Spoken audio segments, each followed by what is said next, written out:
অন্তর্বর্তীকালীন সরকারের প্রধান উপদেষ্টা প্রফেসর ডক্টর মোহাম্মদ ইউনূস বলেছেন, আমরা আমাদের জনগণের স্বপ্ন ও আকাঙ্ক্ষা পূরণে ন্যায় বিচার, সমতা, স্বাধীনতা ও মর্যাদা নিশ্চিত করতে এবং একটি অবাধ, সুষ্ঠু, গ্রহণযোগ্য সাধারণ নির্বাচন আয়োজনের মাধ্যমে গণতন্ত্রের শান্তিপূর্ণ রূপান্তরের লক্ষ্যে কাজ করছি। বৃহস্পতিবার টোকিওর ইম্পেরিয়াল হোটেলে অনুষ্ঠিত 30তম নিক্কেই ফোরাম ফিউচার অব এশিয়ার উদ্বোধনী অধিবেশনের মূল বক্তব্যে তিনি এসব কথা বলেন। প্রধান উপদেষ্টা বলেন, বৈশ্বিক অবস্থা এখন হুমকির মুখে। জাতির মধ্যে, সমাজের অভ্যন্তরে, এমনকি নাগরিক ও প্রতিষ্ঠানের মধ্যেও আস্থা হ্রাস পাচ্ছে।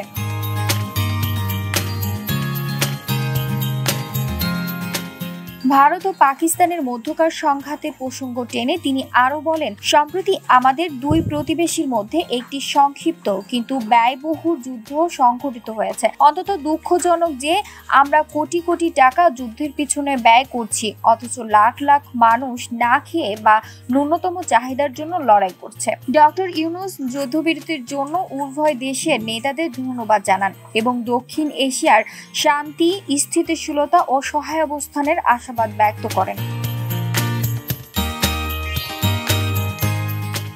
ডক্টর ইউনূস বলেন, ভয়ের দ্বারা নয়, সম্ভাবনার দ্বারা, শক্তির দ্বারা নয়, উভয়ের দ্বারা পরিচালিত হই।